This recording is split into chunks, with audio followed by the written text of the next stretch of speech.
Jumbo. Nisawa. Qui me connaît ici, lève la main. Ni bande banzi hano? Waouh, je suis connu. Kumbe ndazwi. Qui connaît Jésus ici? Mbega nindazi Yesu ngaha? On peut applaudir le roi des rois? Umwami w'abami. Je remercie l'homme de Dieu que j'aime énormément, qui est le pasteur de cette église.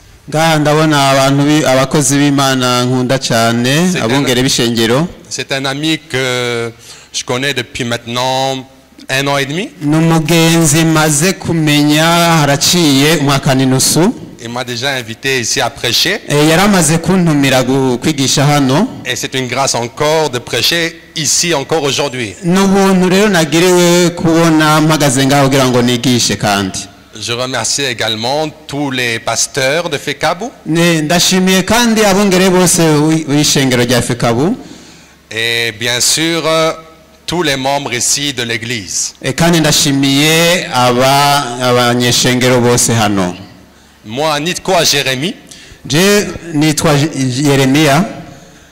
Et je suis d'origine Mwarabu. Même si je suis Muzungu aussi.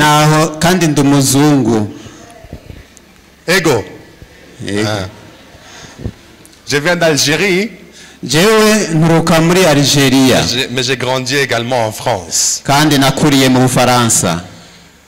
Je suis membre de l'église La Compassion. Dirigé par Jésus, mais qui a mis le pasteur Marcelo Tunatsi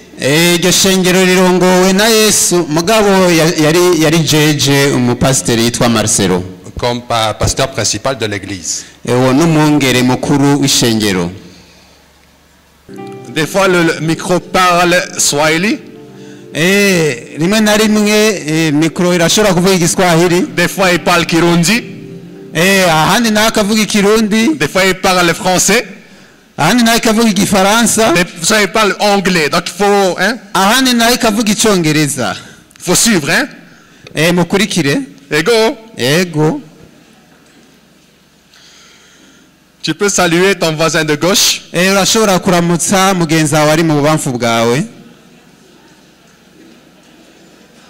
Ton voisin de droite.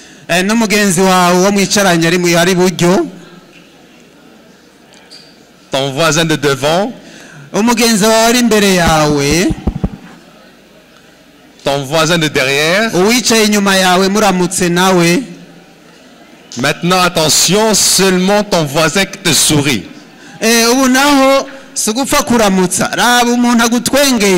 S'il te boude, boude-le aussi.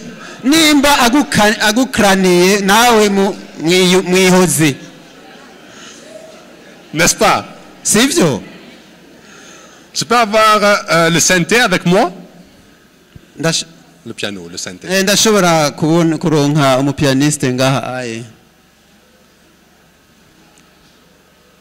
Et qui puisse me faire la musique Yeshua. Amvugirize akakaririmba kavuga ngo Yesu Yeshua. Pianiste uvuza piano.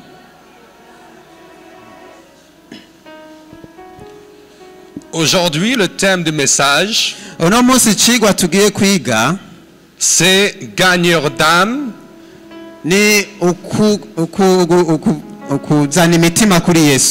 Ou bien pire qu'un assassin.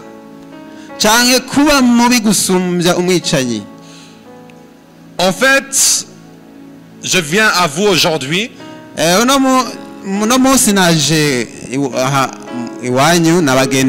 j'aimerais vous poser une question. L'année passée, j'avais prêché ici pour le nouvel an.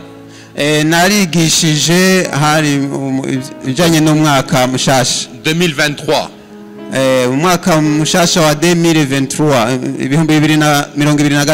Et également, j'avais parlé à la jeunesse de l'église sur l'évangélisation.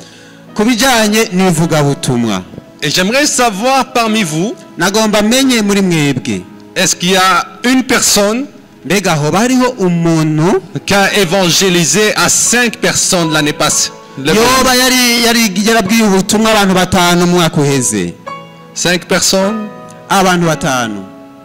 5 personnes? Abantu batanu.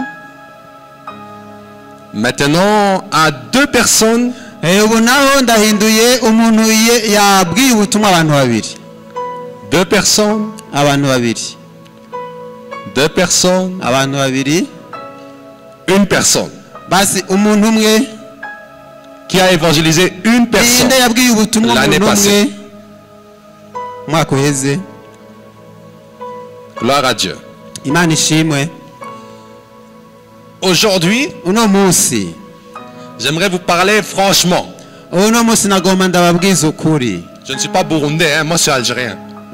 Jewe sindi umurundi ni umunyageria. Et j'ai pour père spirituel le pasteur Marcelo. Jewe papa wanje w'umwemu ni Pasiteri Marcelo. Donc moi je suis direct. Je suis direct. Jewe rero mvugiraho. S'il y a quelque chose qui ne me plaît pas, hein, je le dis. Bitabanezera ndabivuga. En fait, j'avais parlé de l'évangélisation. Nari naravuze kubijanye n'ivugabutumwa. Mais il y a peu de personnes qui ont appliqué le message. Ariko hari abantu bake gusa babikurikije. Et ça, c'est pas bon. Kandi ibyo si vyiza. Parce qu'on ne vient pas à l'église pour simplement s'asseoir sur une chaise, Kuko nituza mu ishengero kwicara gusa ku ntebe, mais également appliquer les messages qu'on nous dit à l'église. Kandi tuza kugira ngo dushire mu ngiro ivyo batwigisha mu ishengero. Des chrétiens, normalement, c'est ça. Abakristo C'est ça, normalement. nuko bameze. C'est-à-dire, on doit obéir Nukuvuga ngo dutegerezwa kumvira et appliquer kandi tugashira mu ngiro ivyo la batwigisha. parole que Dieu nous donne. Ijambo ry'Imana Imana yaduhaye. Et vu que Dieu ne va pas descendre ici Imana ntijya kumanuka ngaha pour te parler, kugira ngo ikubarire, il va maintenant utiliser des serviteurs. ija gukoresha abakozi bayo. Et donc, toute personne qui vient ici à la Umuntu chair, wese aza hano c'est Dieu qui l'envoie. ni Imana iba yamurungitse. Parce que je crois également que le pasteur prie pour discerner qui il met sur la chair. Kuko ndibaza yuko umwungere asengera umuntu Imana ija gushira kuri podium. Donc pour vous protéger, vu qu'il est un bon berger, il va envoyer des personnes, faire prêcher des personnes qui vont vous bénir. Kugira ngo Imana ibakingire, Imana ija kurungika abantu baja kubahezagira. Donc, est-ce que vous entendez la bénédiction de Dieu? Mbega muriteze umuhezagiro w'Imana. La bénédiction de Dieu ne s'obtient pas simplement « Oh Seigneur, bénis-moi ». Umuhezagiro w'Imana ntitanga umuhezagiro kuko wavuze ngo Mana mpezagira. Elle s'obtient également par l'obéissance à la parole de Dieu. Umuhezagiro w'Imana uronka ari uko wumviye ijambo ry'Imana. Si donc toi tu es là et tu as entendu le message que j'avais donné l'année passée, nimba uri ngaha ukaba warumvise ijambo navuze mu mwaka uheze et tu ne l'as pas appliqué, kandi ntiwarishize mu ngiro, à ton avis, est-ce que tu fais plaisir à Dieu? mbega ku bwawe wumva unezereye Imana? Pas justement à Dieu. Ku Mana, ni Imana iriko irabaza. Dieu est amour.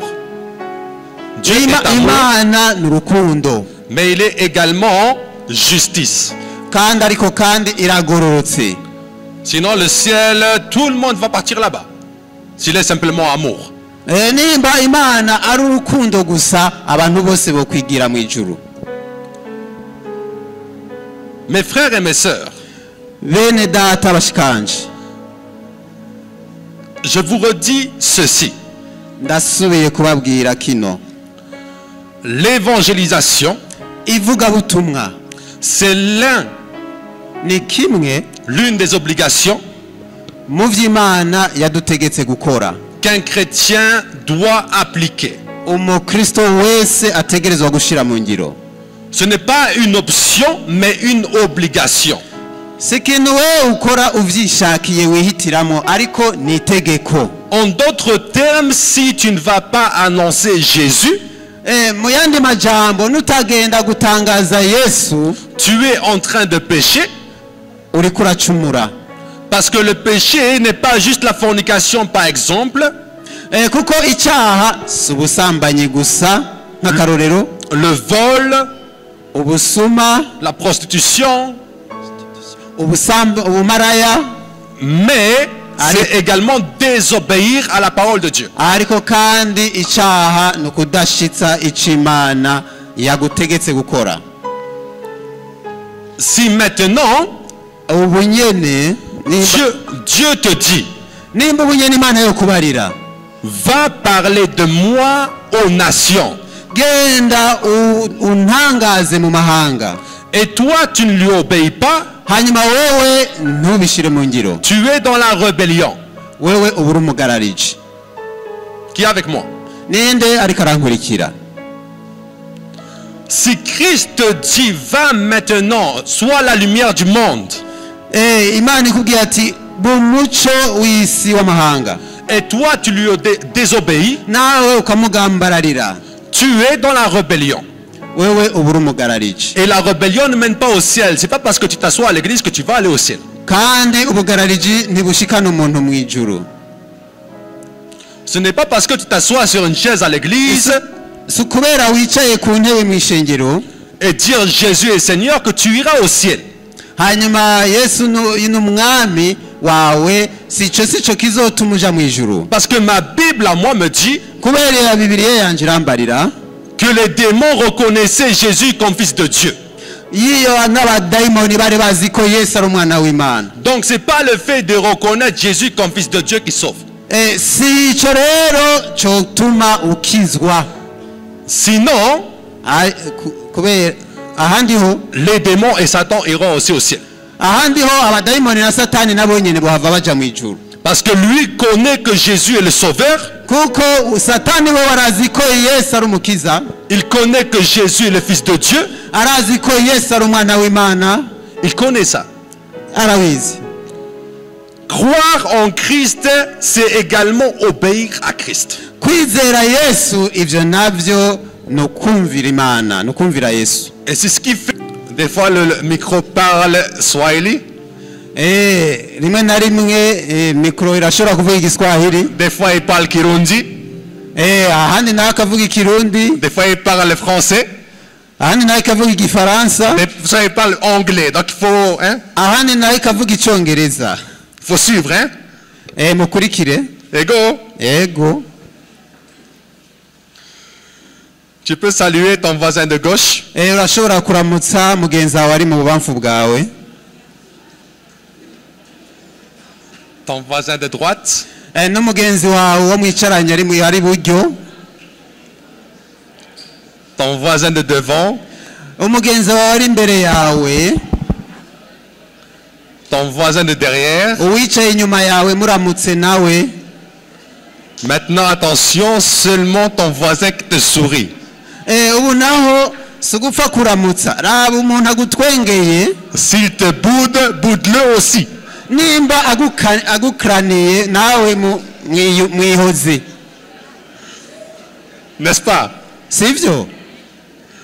Je peux avoir le synthé avec moi? Le piano, le synthé. Ndashobora kuronka umupianiste ngaha aye. Et qui puisse me faire la musique Yeshua. Amvugirize aka karirimbo akavuga ngo Yeshua. Yeshua. Pianiste uvuza piano.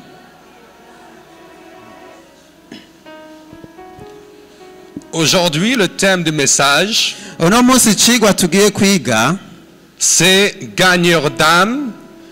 ni ukuzana imitima kuri Yesu, ou bien canke pire qu'un assassin. canke kuba mubi gusumbya umwicanyi. En fait, je viens à vous aujourd'hui uno munsi naje iwanyu nabagendeye. Et j'aimerais vous poser une question. Nagomba ndababaza ikibazo. L'année passée, mu mwaka uheze j'avais prêché ici pour le nouvel an.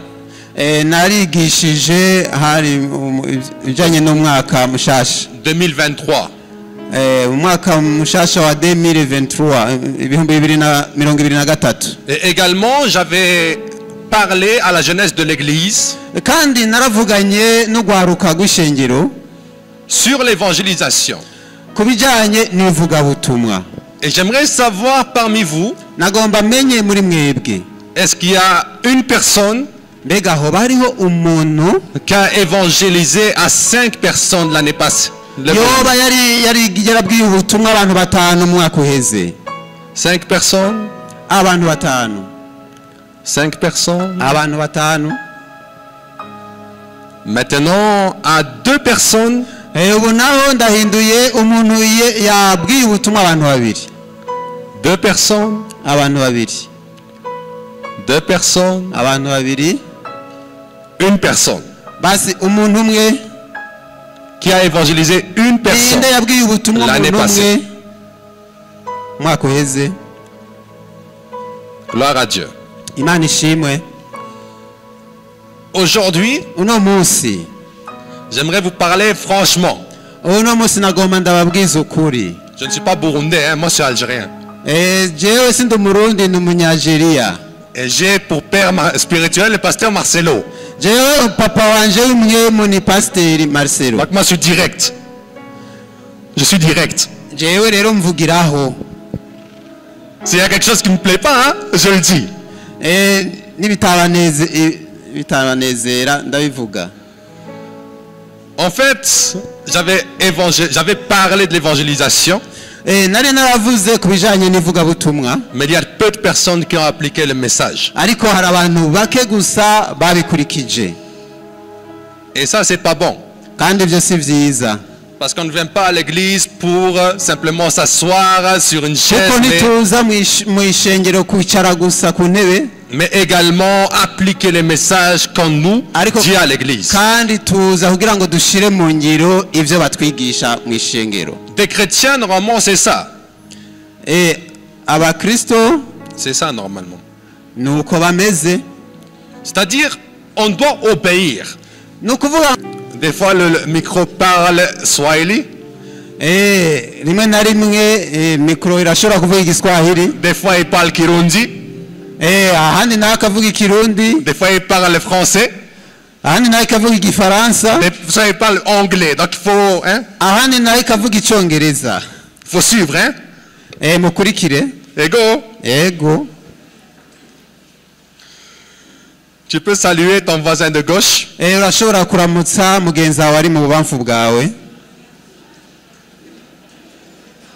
Ton voisin de droite.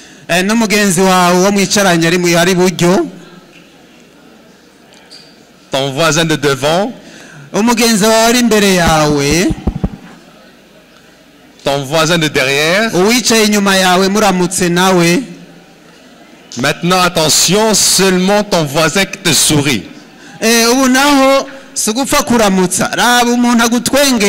S'il te boude, boude-le aussi.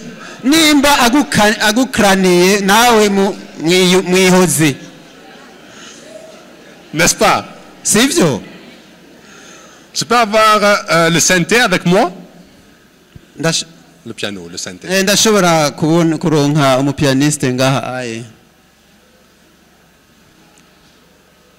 Et qui puisse me faire la musique Yeshua. Amvugirize aka karirimbo akavuga ngo Yeshua. Pianiste uvuza piano.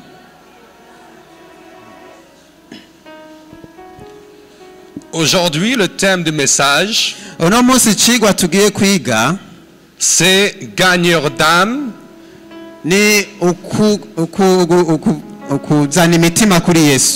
Ou bien pire qu'un assassin.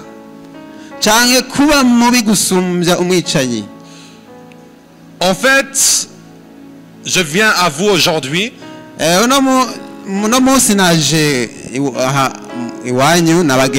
Et j'aimerais vous poser une question. L'année passée, j'avais prêché ici pour le nouvel an.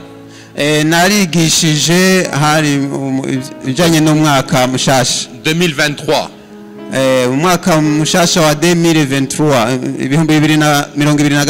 Et également, j'avais parlé à la jeunesse de l'église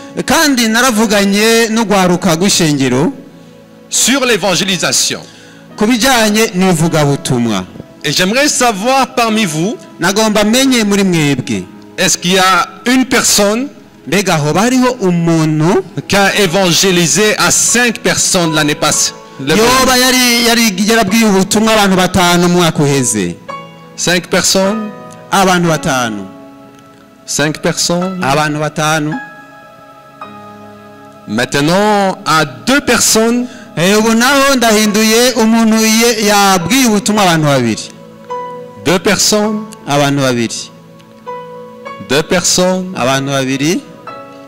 1 personne qui a évangélisé une personne l'année passée. Gloire à Dieu. Aujourd'hui, j'aimerais vous parler franchement. Je ne suis pas burundais, hein, moi je suis algérien. Et j'ai pour père spirituel le pasteur Marcelo. Donc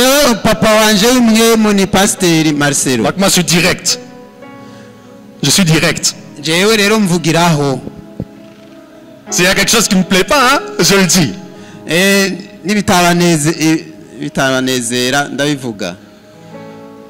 En fait, j'avais parlé de l'évangélisation. Mais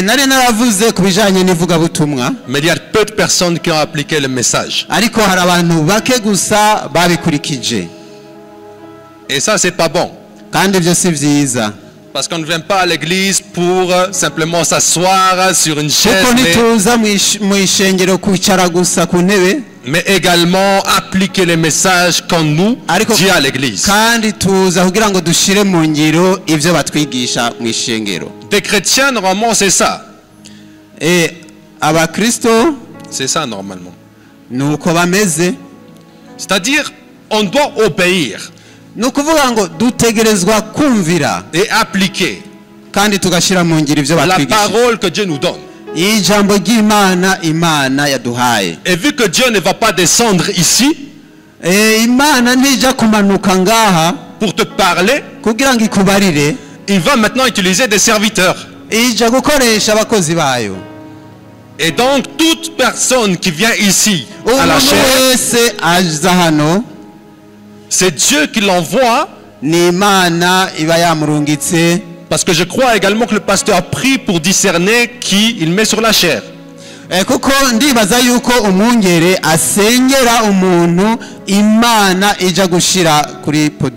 Donc pour vous protéger, vu qu'il est un bon berger, il va envoyer des personnes, faire prêcher des personnes qui vont vous bénir.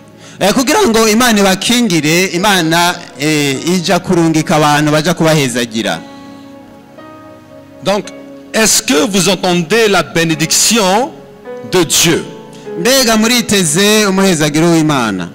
La bénédiction de Dieu ne s'obtient pas simplement « Oh Seigneur, bénis-moi ».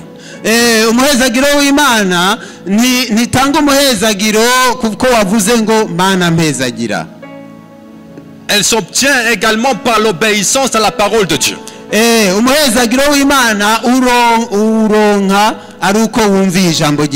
Si donc toi tu es là et tu as entendu le message que j'avais donné l'année passée, et tu ne l'as pas appliqué, à ton avis, est-ce que tu fais plaisir à Dieu? Pas juste à moi, à Dieu. Dieu est amour. Dieu est amour. Mais il est également justice. Sinon le ciel, tout le monde va partir là-bas. S'il est simplement amour.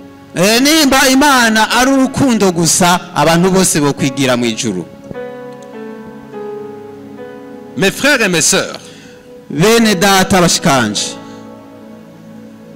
je vous redis ceci. ndasubiye kubabwira kino. L'évangélisation, Ivugabutumwa c'est ni kimwe l'une des obligations mu vy'Imana yadutegetse gukora, qu'un chrétien doit appliquer. umukristo wese ategerezwa gushira mu ngiro. Ce n'est pas une option, mais une obligation. Si ikintu wewe ukora uvyishakiye wihitiramo, ariko ni itegeko. En d'autres termes, si tu ne vas pas annoncer Jésus, mu yandi majambo, nutagenda gutangaza Yesu, tu es en train de pécher. uriko uracumura. Parce que le péché n'est pas juste la fornication, par exemple. Kuko icyaha si ubusambanyi gusa nk'akarorero, Le vol, ubusuma, la prostitution, ubumaraya, mais c'est également désobéir à la parole de Dieu. ariko kandi icyaha ni ukudashitsa icyo Imana yagutegetse gukora. Si maintenant, ubu nyene Dieu te dit, nimba ubu nyene Imana yo kubarira, va parler de moi aux nations, genda untangaze mu mahanga, et toi tu ne lui obéis pas, hanyuma wewe ntubishire mu ngiro, tu es dans la rébellion. wewe uba uri umugarariji. Qui est avec moi? Ninde ariko arankurikira? Si Christ te dit, va maintenant, sois la lumière du monde, Imana ikubwira ati bumuco w'isi w'amahanga, et toi tu lui désobéis, nawe ukamugambararira, tu es dans la rébellion. wewe uba uri umugarariji. Et la rébellion ne mène pas au ciel. C'est pas parce que tu t'assois à l'église que tu vas aller au ciel. Kandi ubugarariji ntibushikana umuntu mu ijuru. Ce n'est pas parce que tu t'assois sur une chaise à l'église Si ukubera wicaye ku ntebe mu ishengero et dire Jésus est Seigneur que tu iras au ciel.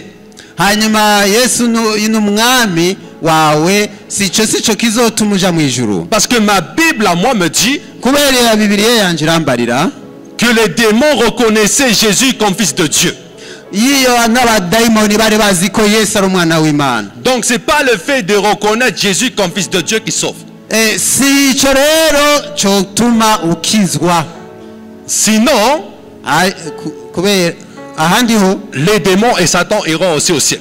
ahandi ho abadayimoni na Satani nabo nyene bohava baja mu ijuru. Parce que lui connaît que Jésus est le sauveur. Kuko Satani bo barazi ko Yesu ari umukiza. Il connaît que Jésus est le fils de Dieu. Arazi ko Yesu ari umwana w'Imana. Il connaît ça. Arabizi. Croire en Christ, c'est également obéir à Christ. Kwizera Yesu ivyo navyo no kumvira Imana, no kumvira Yesu. Et c'est ce qui fait la différence entre les enfants de Dieu Ico nico gitandukanya abana b'Imana et ceux qui font semblant d'être enfants de Dieu. n'abandi bigira abana b'Imana atari bo. Parce que les enfants de Dieu appliquent la parole du Père. Kubera abana b'Imana bashira mu ngiro ijambo ry'Imana. Mais les enfants du diable Ariko abana b'umugwanizi n'appliquent pas la parole du Père. ntibashira mu ngiro ijambo ry'Imana. De Dieu. De Dieu. Ry'Imana. J'ai dit je suis venu ici pour vous parler franchement. Je peux. Jewe nababwiye yuko naje ngaho kugira ngo ndababwize ukuri. Je peux. Ndabishobora. Nous allons lire la parole de Dieu. Tugiye gusoma ijambo ry'Imana. Dans Marc chapitre 16 au verset 15 à 20. Muri Mariko igice ca 15. Chapitre 16 verset 15 à 20. Mariko igice ca 16 duhereye ku murongo wa 15 gushika ku mirongo 2. Nagomba menye muri mwebwe. Est-ce qu'il y a une personne Mbega ho bariho umuntu qui a évangélisé à 5 personnes l'année passée? yoba yarabwiye ubutumwa abantu 5 mu mwaka uheze? 5 personnes? Abantu 5. 5 personnes? Abantu 5. Maintenant, à 2 personnes, Ubu naho ndahinduye umuntu yabwiye ubutumwa abantu 2. 2 personnes, Abantu 2. 2 personnes, Abantu 2. 1 personne. Basi umuntu umwe. qui a évangélisé une personne l'année passée? Gloire à Dieu. Aujourd'hui, j'aimerais vous parler franchement. Je ne suis pas burundais, hein, moi je suis algérien. Et j'ai pour père spirituel le pasteur Marcelo. Donc moi je suis direct. Je suis direct. S'il y a quelque chose qui ne me plaît pas, hein, je le dis.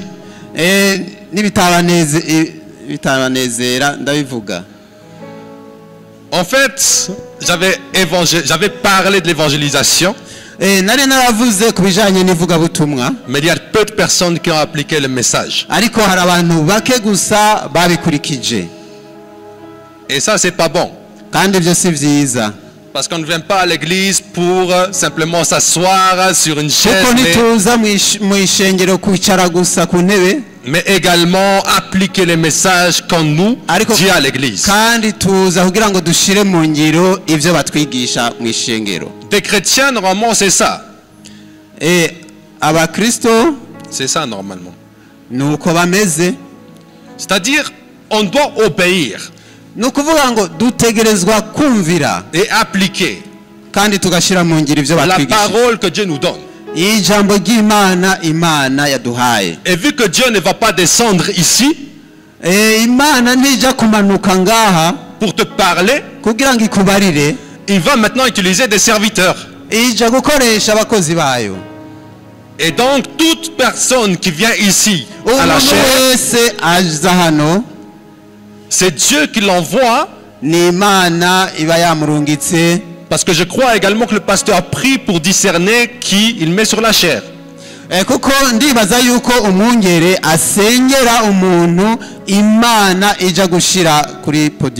Donc pour vous protéger, vu qu'il est un bon berger, il va envoyer des personnes, faire prêcher des personnes qui vont vous bénir.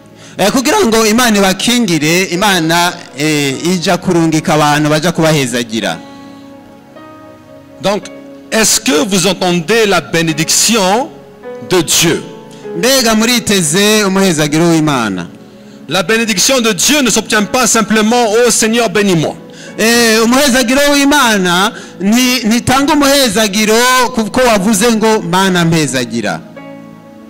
Elle s'obtient également par l'obéissance à la parole de Dieu.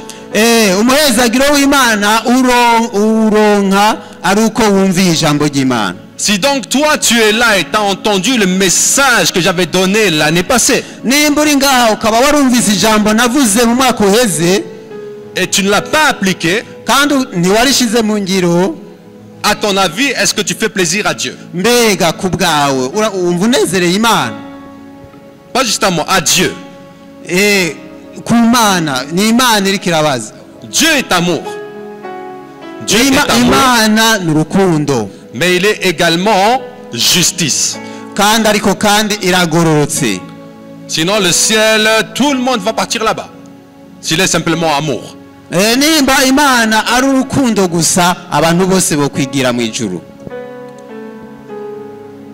Mes frères et mes sœurs,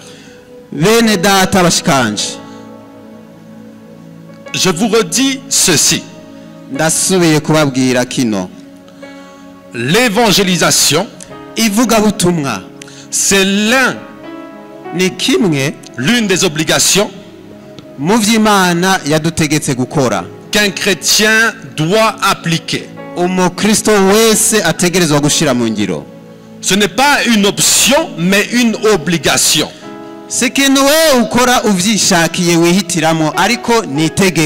En d'autres termes, si tu ne vas pas annoncer Jésus, tu es en train de pécher. Parce que le péché n'est pas juste la fornication, par exemple. Le vol, la prostitution, mais c'est également désobéir à la parole de Dieu.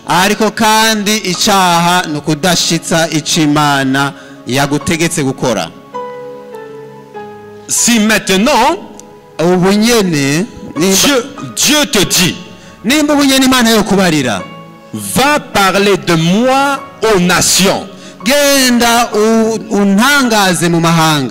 Et toi, tu ne lui obéis pas.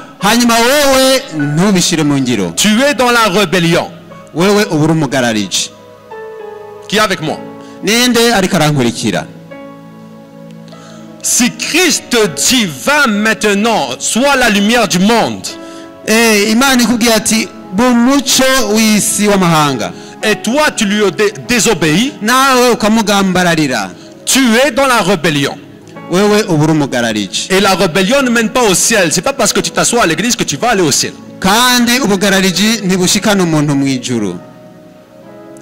Ce n'est pas parce que tu t'assois sur une chaise à l'église et dire Jésus est Seigneur que tu iras au ciel.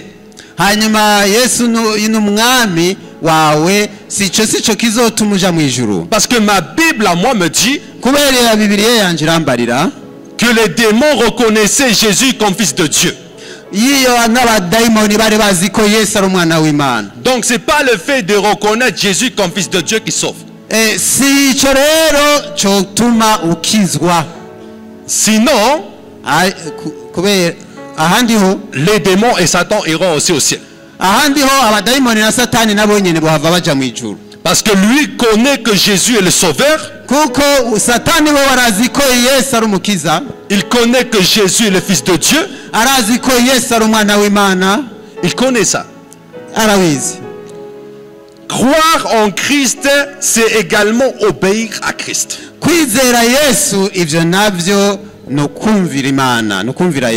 Et c'est ce qui fait la différence entre les enfants de Dieu et ceux qui font semblant d'être enfants de Dieu. Parce que les enfants de Dieu appliquent la parole du Père. Mais les enfants du diable n'appliquent pas la parole du Père. De Dieu. De Dieu. J'ai dit je suis venu ici pour vous parler franchement. Je peux. Je peux. Nous allons lire la parole de Dieu. Dans Marc chapitre 16 au verset 15 à 20.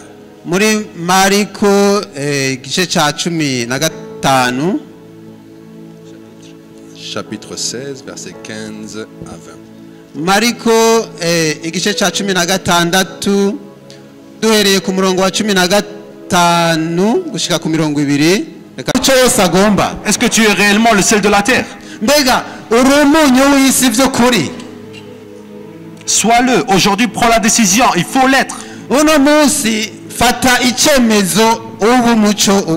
Comme ça, quand je vais revenir à l'église, quand je vais poser la question, est-ce que tu as gagné quelqu'un? Tu vas lever la main et me dire, voilà, j'ai gagné cette personne. C'est une fierté. Beaucoup cherchent la bénédiction de Dieu. Beaucoup cherchent la bénédiction de Dieu. Mais peu de personnes sont prêtes à appliquer ce que Dieu leur demande.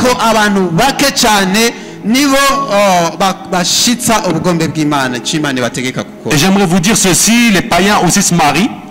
Les païens également ont des maisons. Les païens également ont des enfants.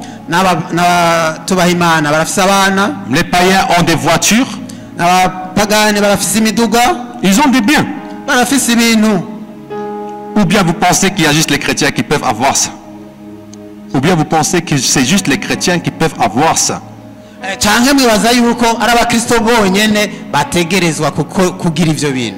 Les païens ont ces choses-là.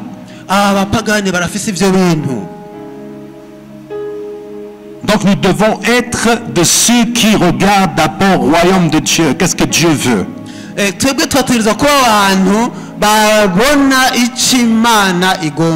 Avant de regarder à ce que les hommes nous proposent, à ce que le monde nous propose, imbere yuko twitaho ivy'abantu bagomba ko tugira isi igomba yuko tugira, nous devons chercher les intérêts du royaume avant ses propres intérêts. dutegerezwa kurondera inyungu z'ubwami imbere yo kurondera inyungu ziwacu.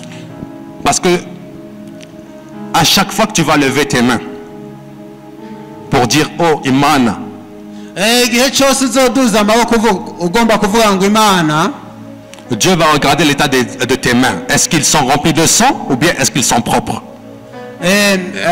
Imana izoraba ati mbega iki kiganza mbega cyuzuye ko amaraso canke kirera. Parce que toutes les personnes qui vont se perdre dans le monde et que toi tu devais être utilisé pour les gagner pour le royaume de Dieu, kuko hari abantu benshi bariko barahonera mu isi ari wowe uri ngaho oye wategerezwa kubazana kuri Kristo, qui meurent dans leur péché, bagapfira mu vyaha vyabo. Dieu va voir que tes mains sont en sang. Imana izobona yuko ibiganza vyawe biriko amaraso. Tu n'as pas besoin de tuer quelqu'un avec l'épée, avec le pistolet pour que tu sois avec du sang sur les mains. Spirituellement, tu peux l'être par le nombre d'âmes que tu as laissé partir en enfer. Amen. Amen. Je vais faire aujourd'hui 3 appels.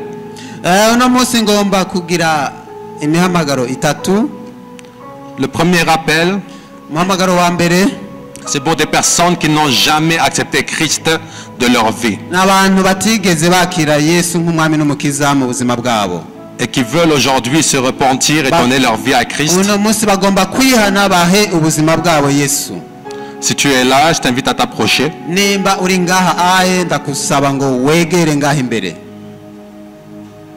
Si tu n'as jamais donné ta vie à Jésus, je t'invite à t'approcher devant.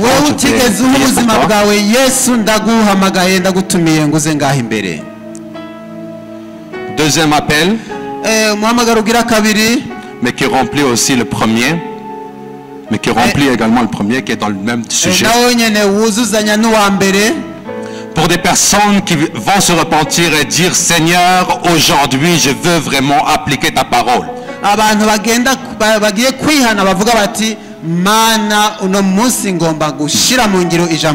Je veux te servir.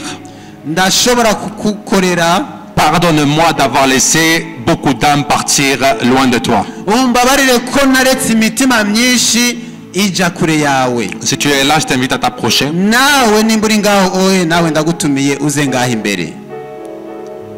Si tu es là, approche-toi.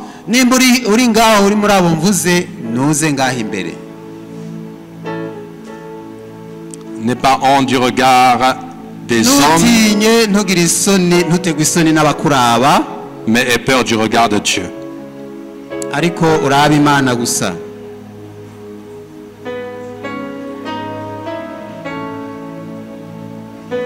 Je crois qu'il y a plus d'une personne qui va venir.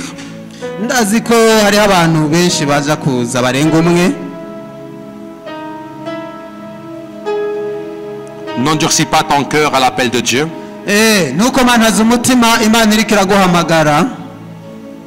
Dieu est prêt aujourd'hui à te donner une seconde chance.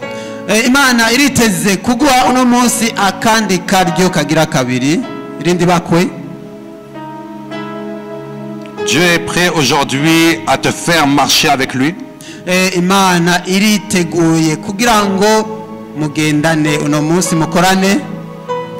Dieu est prêt aujourd'hui à te montrer son amour, sa miséricorde. Mais simplement n'endurcis pas ton cœur, parce que l'endurcissement du cœur mène en enfer. Parce que tu ne laisses pas Dieu agir.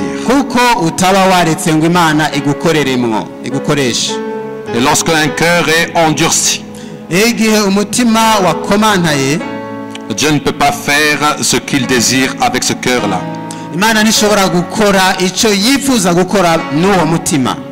Alors que ton cœur vraiment puisse t'approcher ici.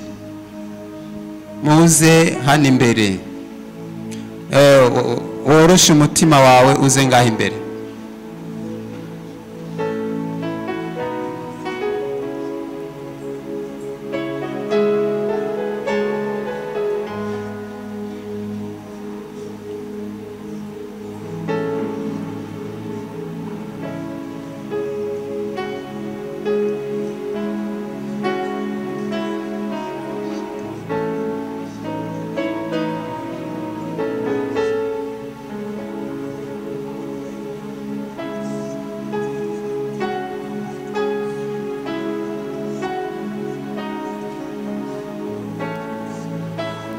Il reste 2 personnes. Il y a 2 personnes ici dans l'assemblée qui doivent s'approcher encore.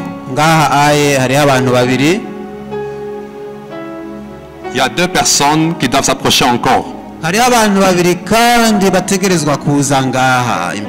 Là où tu es, que le Seigneur touche ton cœur et qu'il te rapproche ici. Kandi Imana ikwegereze ngaho imbere.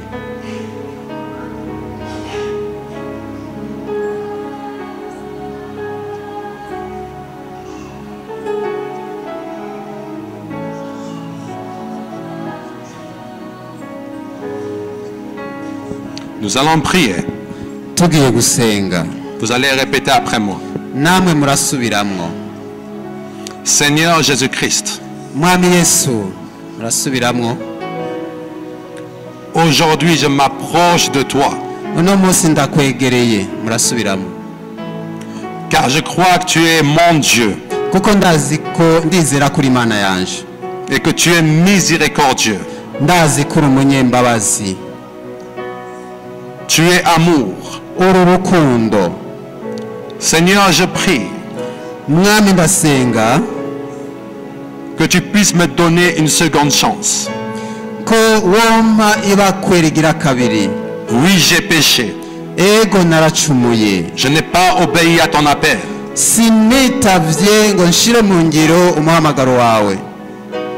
Mais aujourd'hui, je me repens que ton sang vienne me laver, vienne me purifier. Seigneur, aide-moi à obéir à ta voix et à faire ta volonté tous les jours de ma vie.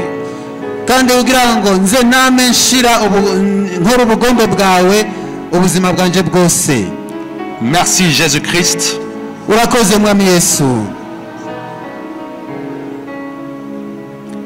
Parce que tu me délivres de toute paresse, de toute timidité, de toute peur. Merci Seigneur Jésus. Au nom de Jésus-Christ. Amen. Amen. Soyez grandement bénis.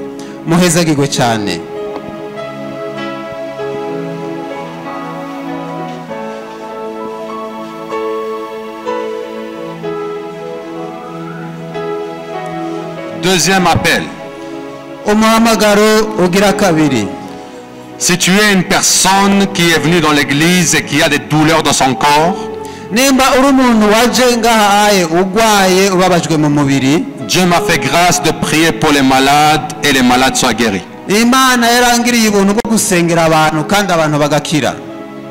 Si tu as des douleurs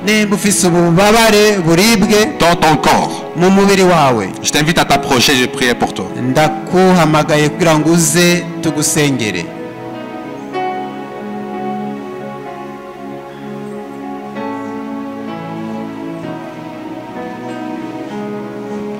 Chorale, elle peut monter.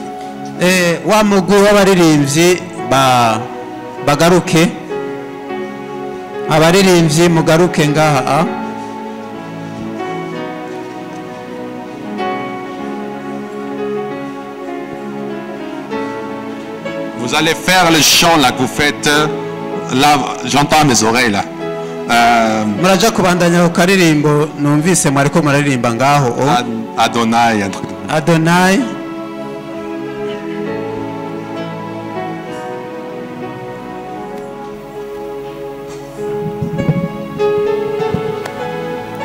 Pendant ce temps, j'aimerais que vous vous concentrez, que vous mettez votre foi en action.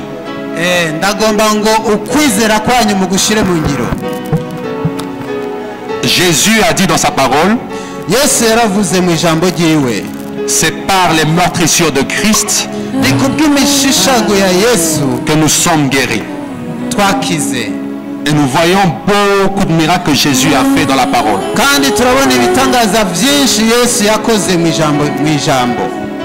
Je sais que le Dieu que je sers est le même hier. Il est le même aujourd'hui. Et le même également éternellement. Il n'y a pas de maladie qui est plus forte que le nom de Jésus. Alors, simplement mets ta foi en action pendant que la chorale va adorer le Seigneur.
Mal ici sur son côté gauche. Lève la main. Ninde afise ububabare mu rubavu rw'ububamfu. Haleluya. Tu peux venir. Muze hano. Muze hano, muze.